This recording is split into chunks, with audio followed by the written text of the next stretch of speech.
माननीय विधायक जी, दयानंद भगत जी, मुकेश भैया जी, पन्ना सोनी जी, अनीता जी और मंच पर उपस्थित सामान्य मंच में आप सभी का हार्दिक अभिनंदन करती हूँ। हमारे सामने बैठे हुए मेरे गार्जियन, युवा भाई, मेरी माताएं, बहनें, आप सभी को भी मैं प्रणाम और नमस्कार करती हूँ।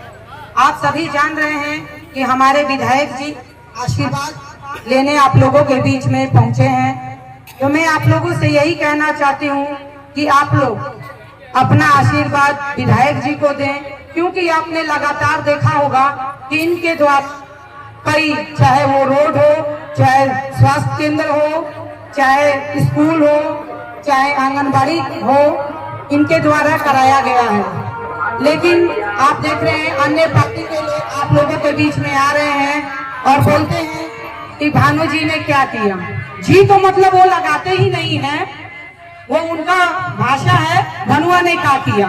तो आप जब समझ सकते हैं एक राजा जो अपनी प्रजा को सम्मान देता है, तो उनको ये तो संस्कार लेना चाहिए कि जो एक मान्य विधायक के पद पर हैं, जो मंत्री रह चुके हैं और अभी वर्तमान विधायक हैं, हम उनके बारे में किस तरीके से बोल रहे हैं। तो आप इस छोटे से वर्ड से मायने लगा सकते हैं कि जब वो विधायक जी को इज्जत नहीं दे सकते हैं, तो आपको और हमको नहीं दे सकते हैं, क्योंकि इस चीज का प्रमाण सामने हमारे रामनाथ भैया है, जो कि जिला परिषद थे 13 में और हम भी थे, और मुझे एक वोट की जरूरत थी, ओनली फॉर वन, और उन्होंने एक वोट हमको नहीं दिया, जिसके चक्कर में अंतिम में टॉस हो गया और टॉस में मैं हार गई। क्यों? क्योंकि उनको ये ना पसंद था कि एक बैठा परिवार की लड़की, एक दलित घर की बेटी अध्यक्ष बने, उसका आगे बढ़े, वो उनके अंदर नहीं। तो आप इस चीज को समझ सकते हैं क्या रामनाथ भैया? ये थे ना, ये सामने प्रत्यक्ष है, ऐसे नहीं कि हम लोग बनावा बोल रहे हैं। तो आप लोगों को समझ लेना है। लेकिन हाँ, मैं आदरणीय भैया जी का तहे दिल से और उनके चरण छू कर प्रणाम करते हुए ये कहना चाहती हूँ कि इनके आशीर्वाद से इनका हाथ रहा और आज मैं नगर पंचायत की चेयरमैन बनी और अभी भी हूँ।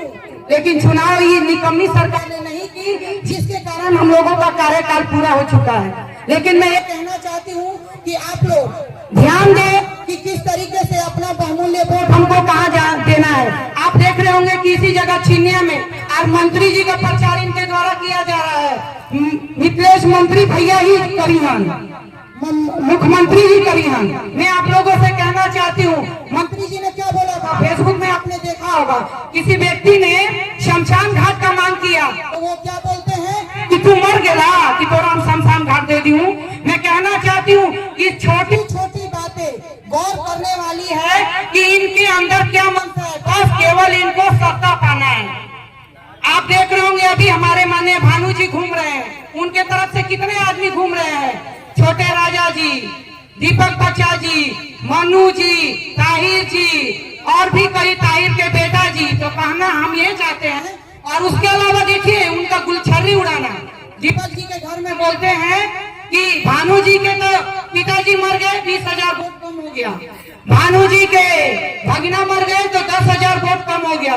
देख लीजिए उन लोग का छिछर ले दी कि किसी के घर में दुख पड़ा है, किसी का सिंदूर उजड़ा है और वो राजनीति कर रहे हैं। लेकिन नहीं, हमारे भैया इतने मजबूत और इतने बड़े दिल वाले हैं कि उनकी तरफ भिक्स लगा के आंसू निकाल के वोट नहीं मांगेंगे, क्योंकि इन्होंने दिखाया है आप लोगों के बीच में। आप लोगों को भी समझना है, अभी फिलहाल में जो दशहरा हुआ उसमें आपने देखा कि वहां से मुख्यमंत्री के यहाँ से इन लोगों ने डीजे बंद करने का फरमान जारी कर दिया था।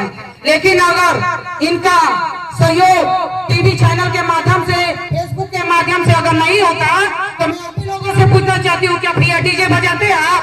बोलिए, बजाते नहीं ना बजाते? तो आखिरकार किसके दम से हम लोग डीजे बजाए? भानु जी के दम से ना, कि कुछ भी होगा तो भानु भैया है। तो आप लोगों को समझना है, ये चुनाव भानु जी और छोटे राजा जी में नहीं है। आप पोस्टर देखे होंगे और इसके अलावा आप जो फोटो चल रहा है, नॉमिनेशन चल रहा है, उसमें भी आपने देखा होगा किस तरीके से इस चुनाव को इन लोगों ने कर दिया है।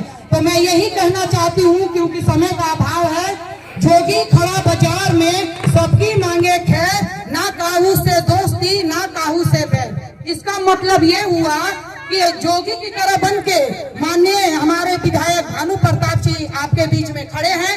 ऐसा नहीं है कि हम विजय लक्ष्मी है तो इनसे बहुत ज्यादा दोस्ती है, नहीं, इनका सबसे वही प्यार है, वही व्यवहार है, चाहे वो लंगाई की जनता हो, चाहे नगर की हो, चाहे भुवनाथपुर की है।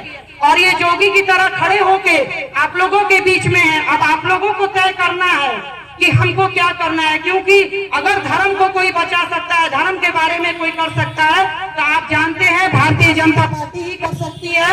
और हमारे माननीय बड़े भैया विधायक जी यहाँ पर हैं, आप उनको आशीर्वाद दें। 13 तारीख को वोट पड़ेगा, कमल फूल छाप में भारी से भारी बहुमत देके भैया को विजयी बनाए।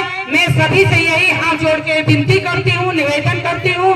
धन्यवाद। जय हिंद, जय भारत।